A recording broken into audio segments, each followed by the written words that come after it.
It was a Tuesday, the kind of evening that slips between the cracks of memory, gray, damp, nothing urgent. I had chosen the corner table, as always, the one near the window with the chipped paint and the humming radiator beneath. My book lay open, unread. I was rereading the same paragraph for the third time, not because it was difficult, but because the words no longer held weight against the stillness around me. That's when she walked in. Not stormed, not stumbled, just entered, like someone who hadn't fully decided to. Her coat was too thin for the cold. Her eyes darted once across the room, then landed on me. There were plenty of empty tables, but she didn't look at any of them. She came straight toward me, footsteps uncertain but deliberate, like the ground might fall away if she didn't keep moving. She didn't sit. She stood at the edge of my table, one hand gripping the strap of her bag like it held her together. "I have until midnight to prove I'm not alone," she said. Her voice didn't shake, but there was a pause after, the kind that dares you to look away. I didn't. I closed my book, placed it gently on the table.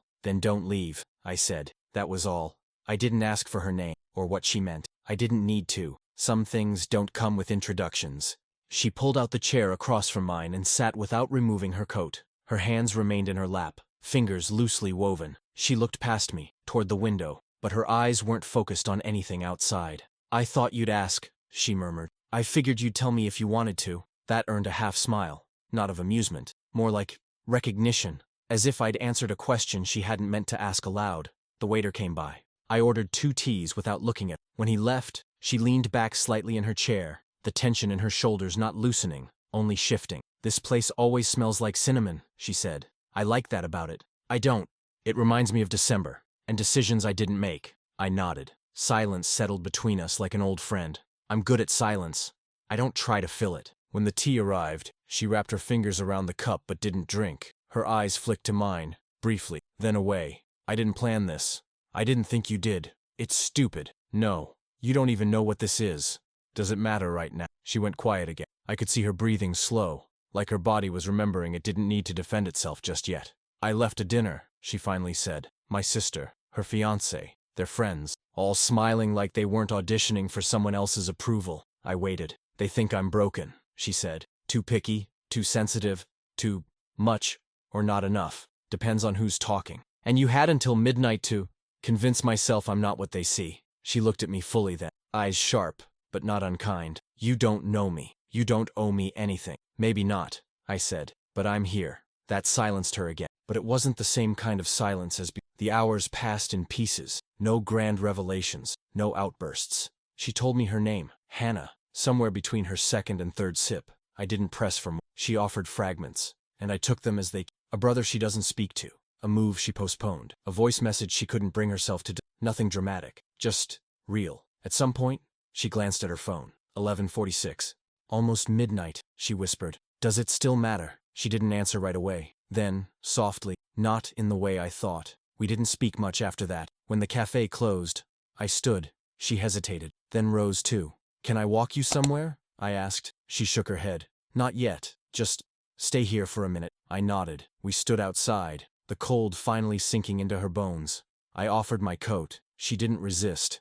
Midnight came quietly. The next evening, I found myself back at the same cafe. I didn't plan to be there. At least, that's what I told myself. Maybe it was habit. Maybe it was something else. The truth is, I'd sat at that table more times than I could count, but it had never felt quite like it did the night before. I wasn't there. I didn't expect her to be. Still, I kept glancing at the door without meaning to. The tea arrived before I ordered it, a gesture from the waiter, who had memorized my preferences long ago. I nodded my thanks and opened my book, but the words slid past my mind again. I wasn't reading. I was waiting, though I wouldn't have admitted it out loud. It wasn't until the cup had gone cold that I heard her voice again. "You came back." I looked up. She was standing by the table. Same coat, same uncertain weight in her posture. There was something in her eyes.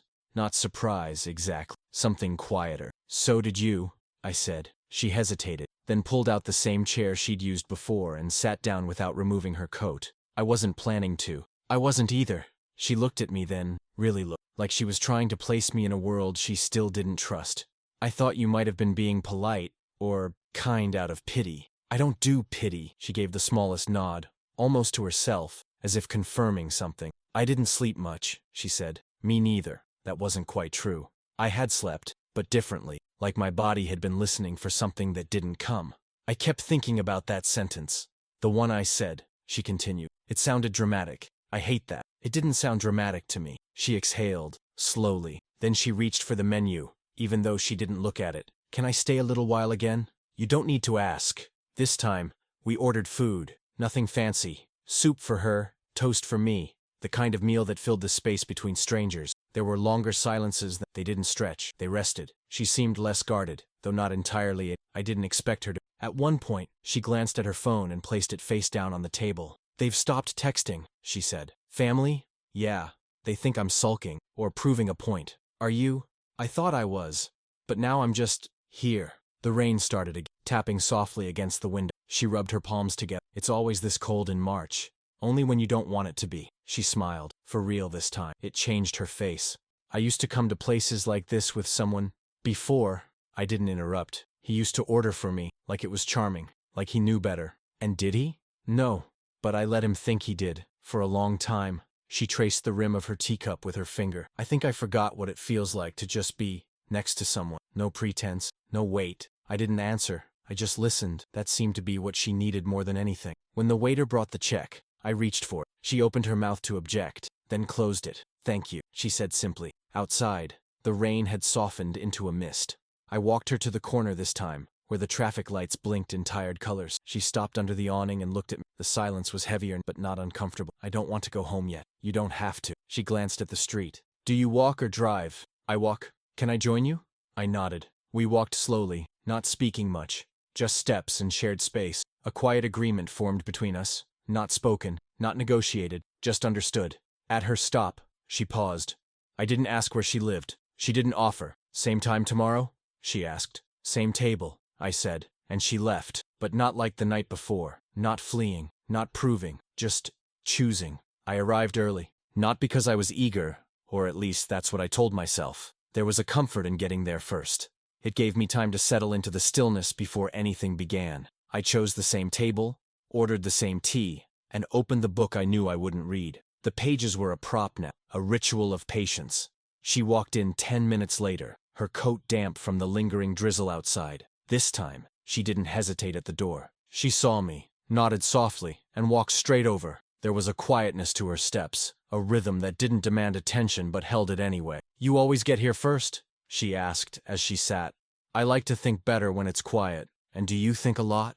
Enough to notice when I'm not. She pulled her chair in, rested her elbows lightly on the table. Her eyes weren't tired tonight, just alert, like she'd slept but hadn't quite rested. She didn't speak for a while, neither did I. The silence between us had started to take shape, to mean something. Someone called me dramatic today, she said eventually, because I left the dinner, because I didn't explain, because I didn't perform the version of me they're used to.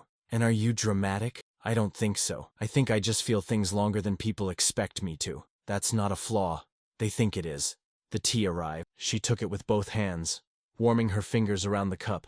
I keep waiting for you to ask questions, she said. Most people can't help themselves. I don't think I need to ask what you're not ready to say. She watched me over the rim of her cup. And what if I never say it? Then we just keep drinking tea. She laughed, quiet and short, but it was real. Outside, the street was starting to blur under the mist again. People passed the window, bundled and rushing, unaware of the pause happening inside. I've always had this feeling, she said, that I'm temporary, that people keep me around until they find something. Easier. Easier how? Less complicated, less emotional, less everything. I took a sip, letting the silence stretch just long enough. You don't feel temporary. Her hands stilled on the cup. You say that like it's simple. It is, if you let it be. She looked away then, not to avoid, just to breathe. Her shoulders dropped a little, and I wondered how often she had to hold herself up like that around other people. I told someone once that I felt invisible in a room full of people who claimed to love me. They said I was being selfish. That love isn't about being seen all the time. Sounds like someone who didn't know how to see you. She blinked, slowly. You don't even know me. I don't have to know everything to recognize someone who's been carrying too much alone. She looked back at me, and for a moment, I thought she might cry, but she didn't. She just sat there, present, unarmored. A few tables away, a couple laughed too loudly. She flinched slightly at the noise, then returned to her tea. I don't want to talk about him, she said. You don't have to. I just need to exist somewhere that isn't shaped by what he left behind. You're doing that now. Her eyes glistened, not with tears, but something close. The sharp edge of quiet relief. We stayed until closing again. When the lights dimmed, we stood slowly, neither of us rushing to end the evening. Outside, the air had cooled. I offered her my coat again. This time, she took it without hesitation. Do you always walk the same direction after? Depends on the night. Then let me walk with you again. And we did.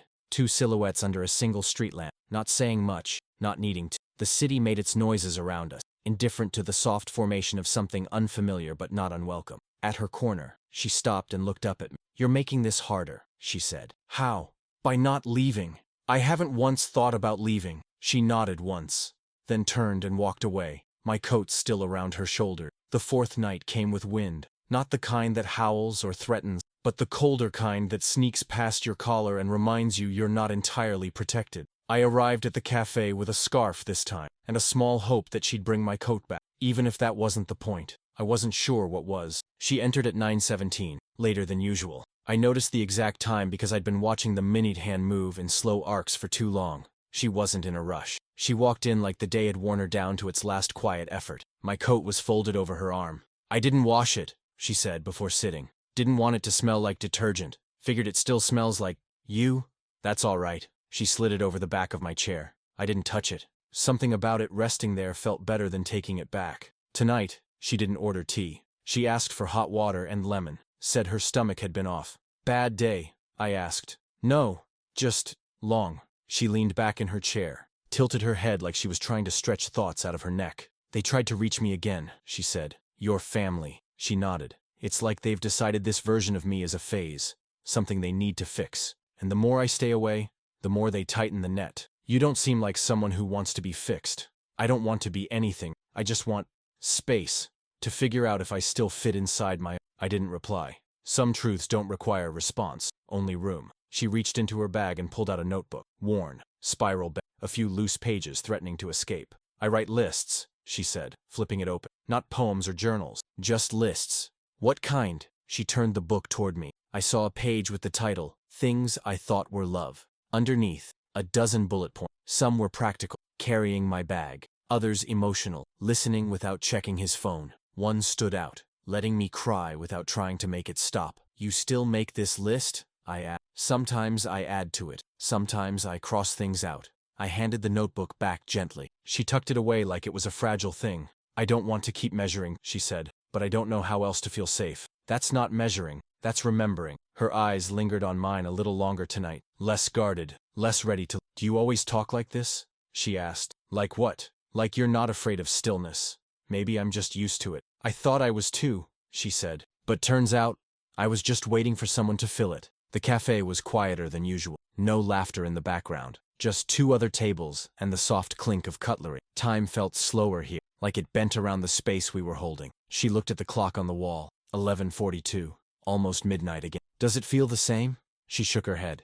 No, I don't feel like I have anything to prove anymore. She stared down at her hands for a long beat. Then, almost to herself, she whispered, but I still don't know what I'm doing. That's okay. You're here. That's starting to feel like something. We stayed until the waiter gave us the familiar closing knock. No one rushed us. No one had to. Outside, the wind had picked up. I didn't offer my coat this time. She reached for my hand instead, not to hold it, but just to touch it. Brief, quiet contact. Her fingers were cold. We walked slower than usual. At her street, she didn't stop right away. I don't want to go inside yet, she said. So don't. She leaned against the lamppost, pulled her coat tighter. I stood beside her, not touching, just near. I used to hate this street, she said. Everything about it felt like something I had to return to. Now it just feels like a place I might leave on my own terms someday. The wind pushed a strand of her hair into her face. She didn't move to fix it. I resisted the impulse to.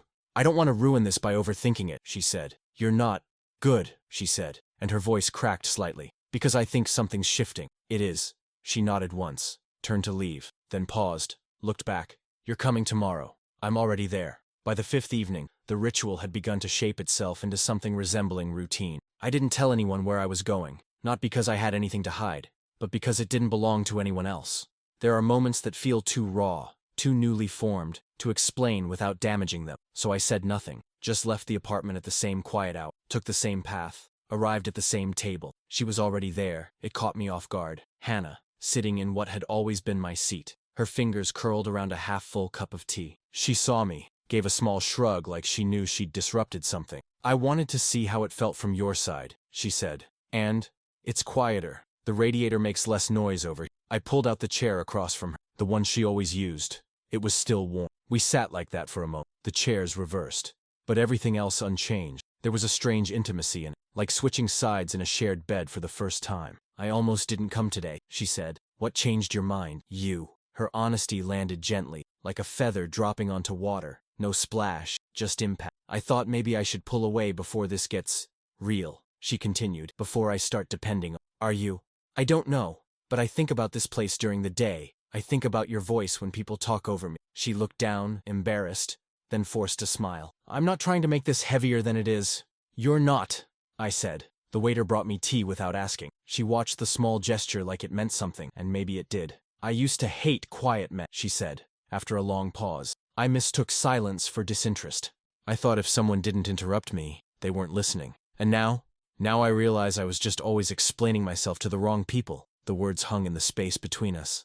Not bitter, just true. She reached into her bag and pulled out her notebook, but this time, she didn't open it. She just held it on her lap like it was a piece of armor she no longer needed but wasn't ready to discard. Do you think people can change who they're drawn to? She asked. Not easily, but sometimes, they remember what safety feels like, and it shifts everything. Her eyes softened. She looked away quickly, like the truth of that was too much to meet head-on. A couple entered the cafe, laughing, brushing snow from each other's coats. Hannah watched them without envy, just curiosity. I used to think love looked like that, she said, and now I'm not so sure it looks like anything. Maybe it just feels like less effort. We sipped in unison, a rhythm forming, breaths, pauses, words, all starting to find their place. She leaned back in her chair, exhaling slowly. I don't think I'm ready to be someone's anything. I'm not asking you to be. Good, she said, because I'm tired of being asked to be ready when I'm still putting the pieces back where I can reach them. There was a tremble in her voice. Not of fear, but fatigue, the kind that comes from holding up your own walls for too long. I like this, she said, her voice lower now. Just being here, you not trying to solve me. I wouldn't know where to start. Exactly. We stayed until the cafe emptied around us. Even the waiter seemed to sense that we weren't done yet, clearing nearby tables slowly, giving us space without intruding. When we finally stood, she moved without hesitation to my side, not touching, just closer than before. Outside, snow had started to fall, thin, dry flakes dancing in the streetlight. She didn't turn toward her street this time. Walk with me? She asked. Anywhere. We didn't speak much on the walk. Just the sound of our steps in sync, the occasional crunch of snow underfoot. At one point, she slipped slightly on a slick patch. I caught her elbow. She didn't pull away. When we reached her corner, she looked at the building, then back at me. I hate that I don't know what this is. It doesn't need a name, but it feels like something. It does. She took a breath, opened her mouth to speak, then closed it again. Instead, she reached out and touched my sleeve. Not for warmth, not for attention, just contact. Thank you, she whispered, for letting this be quiet. And she turned, this time not looking back. The next time we met, the sky was a flat gray, the kind that made everything feel muted, like someone had turned the volume of the world down. I arrived late, not by much, just a few minutes. But it was enough to notice the way she'd started checking. She looked up as I walked in, her expression smoothing into something neutral, but I saw the flicker of relief before she buried it. You're late, she said. I know. Didn't mean to be. She didn't respond, just scooted her cup a little farther from the center of the table, as if to make room for something that wasn't physical. I almost didn't wait. But you did. I did. I sat across from her. The seat had grown familiar, molded slightly by repetition, like a quiet agreement between wood and weight. She wore a dark sweater, sleeves pulled over her hands, her fingers curled around the fabric, fidgeting. I saw someone today, she said. Someone from before. She didn't explain. She didn't have to. I didn't ask if it was him. He didn't see me. Or maybe he did and pretended not to. That feels worse, somehow. She blinked slowly, like she was pushing something back inside. It used to mean something, you know, being seen by him, being chosen. I waited. There was more, but I was never really chosen. Just convenient, just close. I let the silence stretch, steady and unbroken. I don't want to talk about him, she said quickly. I hate that he's still in my mouth like a taste I can't rinse out. You're allowed to hate it, she nodded, almost imperceptibly. Then, do you ever think about who you used to be? Before whatever made you quieter? The question settled between us with more weight than she might have intended. Sometimes, I said, but mostly, I think about who I'm trying not to be. She considered that. Her fingers stopped moving. I think I'm afraid of being liked for who I'm pretending to be, she said. You're not pretending. You don't know that. I know what pretending feels like. This isn't it. She looked away, lips pressed together, not in disagreement, just trying to hold still. I told my sister I was seeing someone, she said suddenly. That surprised me. Are you? I don't know. But it felt easier than saying I was spending time with a man who doesn't try to fix me or kiss me or tell me what I should feel. I didn't smile. I didn't lean forward. I just listened. She said I always fall for quiet types. I told her I'm not falling. Are you? I don't know, she said again, softer this time. I think I'm just leaning a little. That's all right. I keep waiting for the shift, she said. For the moment, this becomes complicated. For the moment, you want more than I can give. I want exactly what you offer. No more. That's dangerous. No. It's just different. She studied me, not with suspicion, but with a kind of cautious awe, as if trying to decide whether to believe something that didn't match her history. I like that we haven't touched, she said. Is that weird? No. Everyone rushes to touch. Like that's how you prove interest. Sometimes presence is louder. She smiled then. The real kind. Slow, unwilling, but alive. We sat there for a long while, saying very little. The sounds of the cafe filled the spaces we didn't. Cups clinking, chairs sliding, a child's laughter near the window. At one point, she closed her eyes, not in exhaustion, just to breathe. I'm scared of what happens if I start to need this, she said. I'm not. She opened her eyes. You're not scared of anything. I'm scared of pretending something doesn't matter just because I don't know what to call it yet. That quieted her. Eventually, we stood. Neither of us made a move toward the door. Instead, we lingered by the table, uncertain if the night had ended. Then she said, I don't want to say good night, so don't. She gave me one long look. You never ask me what I want from me. No. I ask myself what I'm willing to give, and I think I already am. She didn't reply, just nodded, brushed past me softly, and walked into the gray night. There was something different in the way she walked in this time. Less searching, less scanning the room like it might vanish if she blinked too slowly. She moved as though she knew I would be there, not hoped, not wondered, but knew. She didn't speak right away, just slid into the seat across from mine and rested her bag beside her. A few strands of hair clung to her cheek from the rain. She didn't push them back. Do you ever feel like the quiet is louder with some people? She asked, after a long pause. All the time. That's how it feels with you. She didn't say it like a complaint, just a fact, something observed rather than judged. It's not a bad loud, she added quickly. It's just present. We didn't order in. The waiter came, glanced at us, moved on. Maybe he sensed the gravity between us. Maybe he'd stopped trying to make small talk days ago. I used to dread Friday nights, she said. They made me feel like I was supposed to be somewhere more exciting, doing something worthy of them. And now I dread that I don't dread them any, because it means I've let go of the version of me who was still trying. I nodded. She looked at me like she wanted to ask if I understood, but she didn't. She just leaned back in her chair and watched the window. The rain had thickened. It slid down the glass in slow rivulets, dividing the outside world from us in quiet streams. Streetlights blurred. Cars passed like ghosts. I don't know what you expect from me, she said. Nothing. That's impossible. No. That's the point. But you show up. So do you. She looked at me then, long and steady. I keep waiting for you to ask for more, or pull away, or change. I won't. You say that like you know. I say that because I know myself. The quiet stretched, but it didn't press. It held. I talked to my mother today. She asked if I was still seeing someone. I didn't move. I told her yes, but I didn't tell her your name. Or anything about you. Why not? Because I didn't want to reduce this into something she could label, something she could dissect over dinner. I understood. There's a safety in keeping things unnamed, she continued. A freedom. But names can't define what they weren't invited to. That made her smile. Small,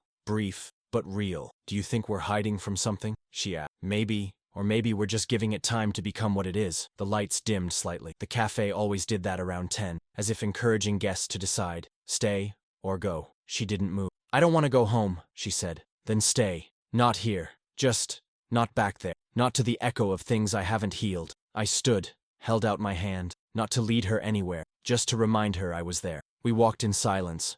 The rain had thinned, but the air still smelled like something was washing away. At a crosswalk, she stopped and tilted her head to the sky. Water gathered at the edges of her eyelashes. Do you think this will fade? She asked. No. Everything fades eventually. Not everything. Some things settle, quietly, deep. She turned to me, close now, her voice barely above the sound of our steps. I think I'm learning how to breathe again. I think you're remembering that you never forgot. We reached a park, small, deserted, framed by old benches and trees that had long since let go of their leaves. She stepped off the path, walked to the nearest bench, and sat. I joined her, leaving just enough space between us. We said nothing for a while, just listened. The wind, the distant city sounds, our own breathing. Then she whispered, "I don't know if I'm strong enough to let this be real. You don't have to be strong. You just have to be here." And she was. The next time I saw her, she was already seated, notebook open, pen in hand. She didn't notice me right away. Her brow was furrowed in concentration, eyes flicking across the page as if chasing something she didn't want to forget. I watched her from the door for a moment longer than I should have, struck by how still she looked when she wasn't trying to be anything. I made my way to the table without saying anything. She glanced up, startled, then relaxed. "I didn't hear you come in," she said. "I didn't want to interrupt." "You wouldn't have." She closed the notebook softly and pushed it aside, as if she were putting something private back on a shelf but not hiding it. I was writing something down before I forgot it. A memory, maybe, or a feeling pretending to be one. "Want to tell me?" She considered it, then shook her head. "Not yet. It's still raw." "All right." There was something tender in her, not fragile exactly, more exposed, like she'd peeled something back and hadn't decided if it was safe yet. "I cried last night," she said. I waited. It wasn't because I was sad. Not exactly. I think it was release, like something that had been holding its breath inside me finally exhaled. Did it help? A little. Then I got scared. Of what? Of losing this.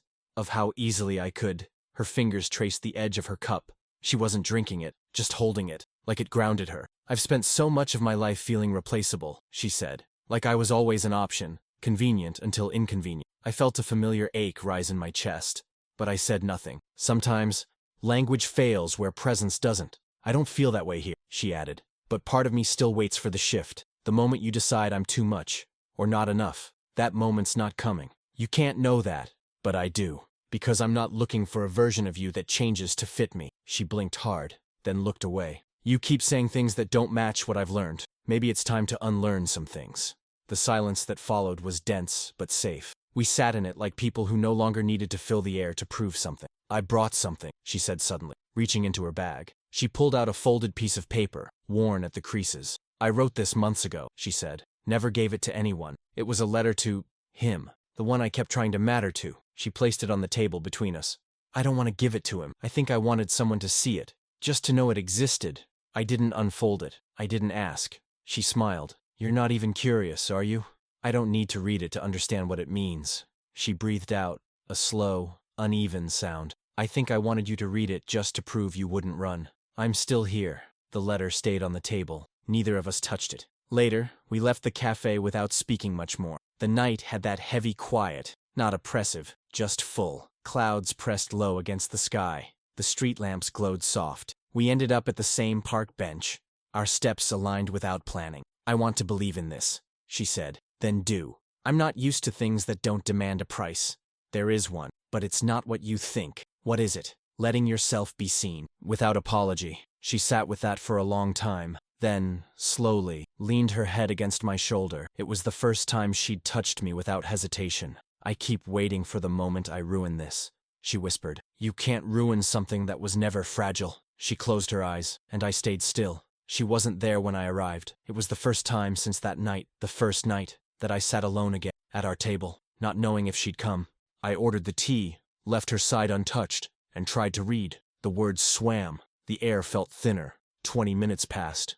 Then 30. The cafe was quieter than usual, the usual rhythm muffled by something unspoken. I checked my phone, though I knew there'd be nothing there. And then, without explanation, I stood up, left a bill under my cup, and walked out into the cold. It wasn't raining, just wind, sharp, dry, honest. I didn't have a destination in mind. I just walked, tracing the streets we'd shared, the corners we paused at, the park she'd breathed into. I ended up near her building, not directly in front, not watching her window, just nearby, like I might be a part of her world without intruding on it. I didn't expect to see her, but I did. She came down the street slowly, wrapped in that dark coat she always wore when she wasn't ready to talk. Her eyes found mine before she seemed to realize she'd been looking. She stopped a few steps away, her breath clouded between us. "I didn't think you'd come tonight," I said. "I didn't think you'd wait." "I didn't." She looked down, then back up.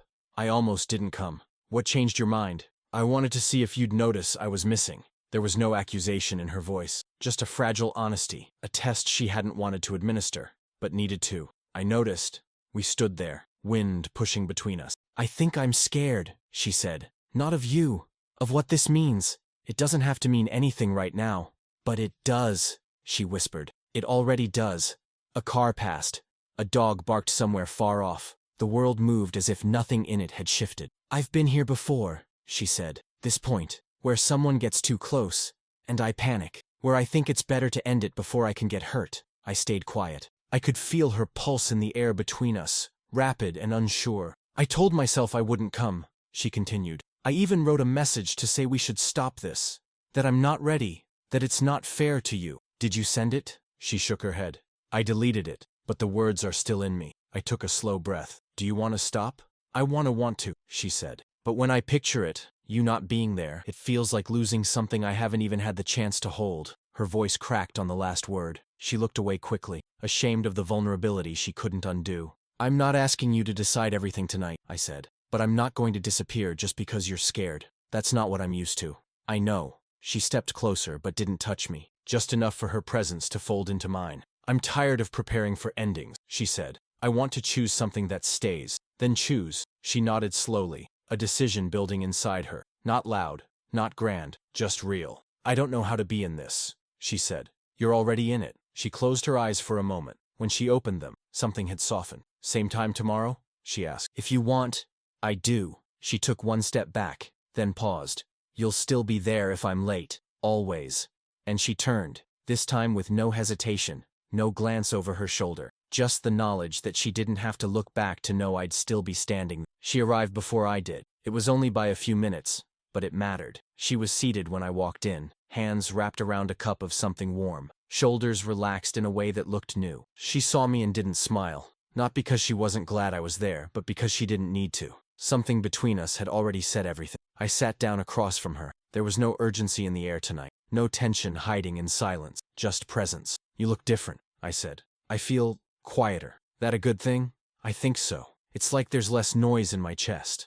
I nodded. There were moments now when we didn't speak and it didn't mean anything was wrong. It just meant we trusted the space to hold us both. She took a sip and looked out the window. The city outside moved slowly, lights blinking, people passing, a dog tied to a post wagging its tail at strangers. Everything's still happening, she said, and somehow I'm not bracing for it. You don't need to anymore. She turned her head toward me. I think I believe you. She said it like a confession, not dramatic, not showy, just honest, like something that had taken root beneath everything else. Quiet and steady. There was a softness to her that hadn't been there before, not weakness, just the absence of defense, like she'd stopped holding the door half shut. I told my sister I wasn't seeing anyone, she said, not in the way she meant. What way are we then? She thought for a moment. The kind that doesn't need a label yet. I'm all right with it. I figured you would be. The conversation drifted then, carried by shared looks and the occasional word. We didn't chase meaning. We didn't reach for depth. It was already here. At one point, she reached into her bag and pulled out the folded letter again, the same one she'd placed on the table days ago.